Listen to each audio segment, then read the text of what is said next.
믿음의 씨앗을 심어라. 씨앗을 심어라. 보통 이제 우리가 시드머니다, 시드머니라는 말을 많이 사용하는데 한국말로 이제 종잣돈 뭐 이런 식으로 번역이 되겠죠. 시드머니. 그 씨드를 땅에다가 심어야 되는데 심은 대로 거둔다. 그러니까 자기가 땅에다가 땅을 파고 씨를 심고 흙으로 덮어서 이제 물도 주고 그러면은 이제 그 햇빛과 공기, 물 이런 것을 이제 양분으로 삼아 가지고 이제 씨앗이 자라게 되죠. 제가 직접 그 원예를 취미 삼아 좀 해보니까 그 흙도 중요하더라고요. 흙이라는 것도. 그러니까 미국에서 이제 흙을 이제 사서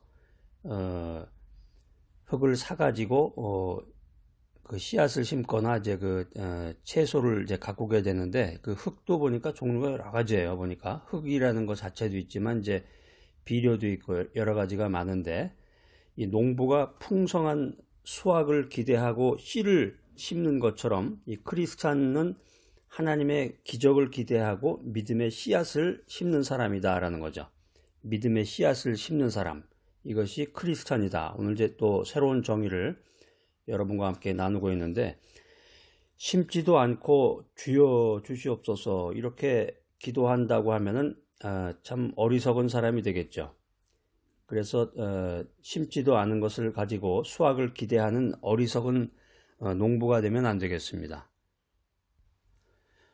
자, 믿음의 씨앗을 심어라. 자, 오늘 이제 세 가지 사항을 여러분과 함께 나누고자 하는데, 첫 번째는 믿음의 씨앗이라는 건 무엇일까요? 믿음의 씨앗이란 무엇인가? 이 믿음의 씨앗이라고 하는 것은 믿음의 증거, 다시 말하면 마음의 확신이 행함으로 나타나는 것이다 라는 거죠. 성경 히브리서 11장 1절입니다. 이 성경, 신약 성경 찾아서 여러분 밑줄을 좀 거놓으시기 바랍니다. 밑줄 쫙 이렇게 거놓으시고 히브리서 11장 1절, 믿음은 바라는 것들의 실상이요 보이지 않는 것들의 증거다, 이런 말씀이 히브리서 11장 1절에 기록이 되어 있는데, 이 믿음의 씨앗, 이게 뭐냐? 이 믿음의 씨앗이라는 건 이제 한마디로 믿음의 증거인데, 프루프, 증거인데, 이 마음의 확신, 마음에 이제 확신이 들잖아요. 불신이 아니라 마음의 확신이 들 때 그것을 행동으로 나타낸다. 이것이 믿음의 씨앗이라는 거죠. 신약 성경의 누가복음 7장 48절에 보면 예수님께서 사람들의 믿음을 보시고 이런 말씀을 하셨어요. 내 죄사함을 받았느니라. 그러면서 마가복음 5장 34절에 또 이런 말씀을 이어서 합니다. 내 믿음이 너를 구원하였으니 평안히 가라. 내 병에서 놓여 건강할지니라. 이 믿음의 씨앗이라는 게 마음의 확신이 행함으로 나타나는 건데, 오늘날 많은 사람들이, 믿는다고 하는 크리스찬들이 오랫동안 기도는 했는데 응답받지 못하는 게 뭐냐? 그 원인이, 그게 바로 이제 믿음의 증거인 이 믿음의 씨앗을 심지 않았기 때문이다라는 거죠. 씨앗이 없으니까 잘할 게 없잖아요. 우리가 이제 잘 아는 그 오병이어의 기적이라는 게 있습니다. 오병이어의 기적. 오병이어의 기적. 이게 말은 이제 많이 들었는데 이 말이 무슨 말인가? 오병. 병이라는 게 이제 떡이라는 뜻이에요. 한자로. 오병. 떡이 5개. 어라는 건 이제 물고기죠. 고기가 2개, 2마리. 그러니까 5개의 떡과 두 마리의 그 물고기를 가지고 기적을 일으킨 사건. 이것을 가리켜서 이제 오병이어의 기적이라고 그러는데, 오병이어의 기적에서 안드레에게 자신의 도시락을 드린 그 소년인 그 믿음의 씨앗을 뿌린 거죠. 어려운 결정을 내린 그 소년이 바로 그 소년의 도시락이 바로 믿음의 씨앗이었다는 거죠. 이때 당시에 예수님께서 그 소년이 바친 그 믿음의 씨앗을 가지고 기도하시고 축사하신 후에 사람들에게 나누어 주셨고 5,000명이 먹고 12강줄이가 남는 기적을 베푸셨습니다. 자, 이 메시지는 그래서 이제 크리스찬들 왕초보, 나는 잘 몰라요. 왕초보들을 상대로 해서 아주 쉽게 제가 설명을 드리는데, 오병이어의 기적이라고 하는 것이, 오병이어의 기적이 뭡니까? 물어보면 그거 그냥 기적이죠. 예수님이 나타나신 기적, 이렇게 얘기할 게 아니라 오병이어의 기적이라 그러면 이제 한마디로 쫙 이렇게 쉽게 정리를 해서 말을 해야 되는데, 오병이어의 기적, 5개의 떡과 5덩어리의 떡과 2마리의 물고기를 가지고 예수님이 기적을 베푸셨는데 5,000명을 먹이고 12광주리가 남는 기적을 베푸셨습니다. 근데 그것의 원인은 믿음의 씨앗이죠. 믿음의 씨앗. 그 믿음의 씨앗이라는 것은 안드레가 이제 예수님의 사도인데, 안드레에게 자신의 도시락을 제공했던 그 소년의 그 마음, 소년의 도시락이 믿음의 씨앗이 된 것입니다. 아주 100점이잖아요. A+, 정확하게. 오병이어의 기적에 대해서. 자, 이 메시지를 듣고 계신 여러분, 오늘 지금 이 순간에도 하나님께서는 전적으로 하나님만을 의지해서 믿음의 씨앗을 심는 믿음의 성도들에게, 믿음의 크리스찬들에게 은혜와 복을 내려주십니다. 자, 믿음의 씨앗을 심어라. 두 번째는 믿음의 씨앗에는 어떤 것들이 있을까 하는 거예요. 어떤 것이 있을까? 조금 전에 이제 오병이어의 기적에서는 이제 그 도시락을 얘기했는데, 소년의 도시락 안에 이제 뭐가 들었다고 그랬어요? 오병이어가 들었다고 그랬잖아요. 다섯 덩어리의 떡과 보리떡에 아주 보잘것없는 무슨 뭐 이런 시장에서 파는 맛있는 그런 떡이 아니라 가난한 사람들이 쉽게 먹을 수 있는 그런 떡 5덩어리 조그만 거, 소년이 어린아이가 먹었던 거니까. 그다음에 물고기라고 해서 무슨 뭐 셀몬이 아니라 아주 무슨 연어나 이런 그런 걸 상상하시면 안 되고 아주 보잘것없는 그런 도시락이었는데, 믿음의 씨앗에는 어떤 것들이 있을까요? 믿음의 씨앗이라는 것은 물질만을 얘기하는 건 아닙니다. 물론 이제 돈이 중요하겠죠.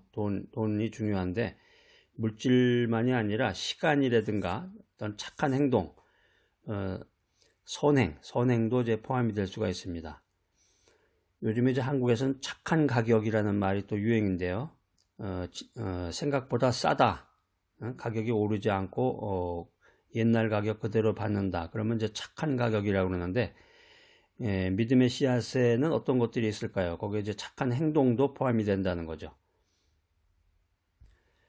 신약성경 사도행전 9장에 보면은 도르가가 나오는데요. 도르가는 과부들에게 의복을 만들어주고 선행과 구제에 힘썼다. 이런 게 이제 믿음의 씨앗인데요. 이 믿음의 씨앗으로 인해서 도르가는 죽었다가 살아나는 그 미라클을 경험했다 하는 거죠. 그 사도행전 9장에 나와요. 한번 여러분 찾아서 사도행전 9장 내용을 쭉 이렇게 전체를 한번 읽어보시기 바랍니다. 그래서 성경을 연구하고 성경을 공부하는 가장 중요한 방법은 그 해당 구절을 찾아서 밑줄을 긋고 거기다가 이제 느낌이나 은혜 받은 내용을 쓰는 것, 이게 굉장히 중요하고, 또 2단계로는 이제 그 몇 장 몇 절 할 때 그 장 전체를 한번 읽어보는 거죠.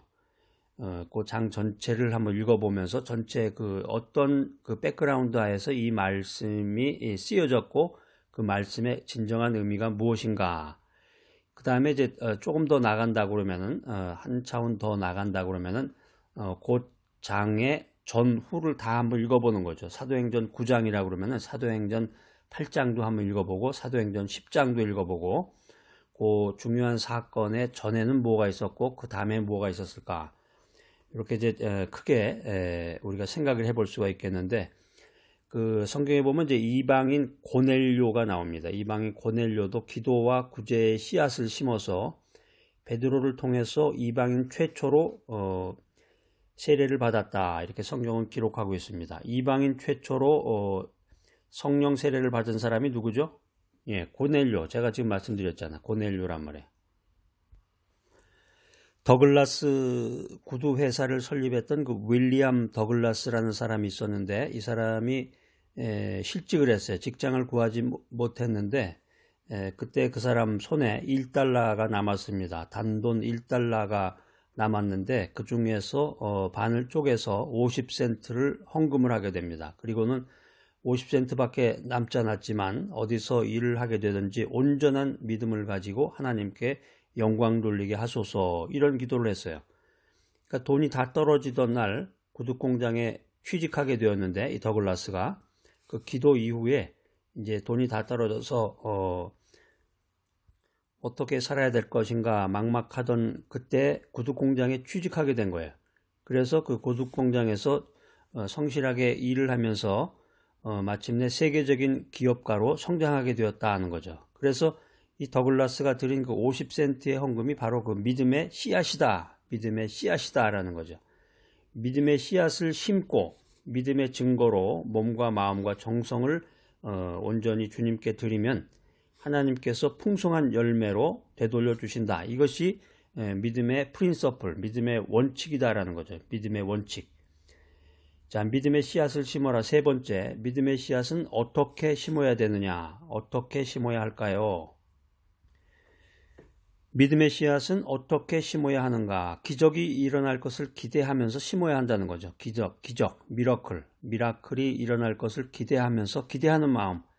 이렇게 사람이 뭔가 설레고 기대하는 마음이라는 게 참 소중한 건데, 기적이 일어날 것을 기대하면서 심어라. 그래서 농부가 이 풍요로운 수확을 기대하며 씨를 심듯이 우리가 믿음의 씨앗을 드릴 때 하나님께서 역사하시는 것을 기대해야 된다는 거죠. 히브리서 11장 6절에 보면, 신약성경 히브리서 11장 6절 말씀에 보면은 하나님께 나아가는 자는 반드시 그가 계신 것과 또한 그가 자기를 찾는 자들에게 상 주시는 이심을 믿어야 할지니라. 이거 굉장히 중요한 그 믿음의 구절인데요. 히브리서 11장 6절 여러분 찾으셔서 꼭 밑줄을 언더라인을 그시고 거기다가 이제 은혜 받은 그 내용을 꼭 적으시기 바랍니다. 야, 이게 믿음의 씨앗을 어떻게 심어야 할까? 이게 아주 중요한 구절이네. 오늘 아주 중요한 말씀 찾았네. 이렇게 그런 내용들을 좀 써놓으세요.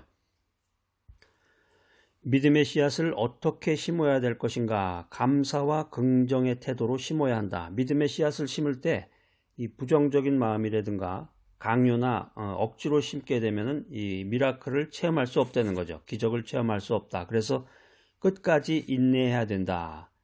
믿음의 씨앗을 심은 후에 금방 어떤 답이 없다. 당장에 어떤 응답이 없다고 낙심하지 말고 하나님께서 잘하게 하심을 믿고 온전히 맡겨야 된다. 온전히 맡겨야 된다는 거죠. 이 갈라디아서 6장 8절에 보면, 신약성경 갈라디아서 6장 8절에 보면 육체를 위하여 심는 자는 육체로부터 썩어질 것을 거두고 성령을 위해서 심는 자는 성령으로부터 영생을 거둔다. 이것도 꼭 찾아보세요. 이거 굉장히 중요한 구절입니다. 자, 그래서 믿음을 가진 사람, 크리스찬들은 성령을 의지해서 믿음의 씨앗을 심어야 된다는 거죠. 성령을 의지해서 믿음의 씨앗을 심어라. 그래서 성령을 위해서 심는 자는 성령님으로부터 영생을 거두게 된다라고 하는 거죠. 자, 오늘 믿음의 씨앗을 심어라. 이 귀한 메시지 들으시는 여러분들 참 대단하신 분들입니다. 여러분 얼마나 지금 살아가는 환경이 어렵고 힘들겠습니까? 이 어려운 환경 가운데서 행함 있는 믿음을 보여야 할 때입니다. 여러분들이 행함이 있는 믿음을 보일 때 하나님께서는 그 믿음을 보시고 여러분의 그 인생 가운데서, 여러분의 인생길 가운데서 기적과 축복을 베풀어 주실 것을 믿습니다.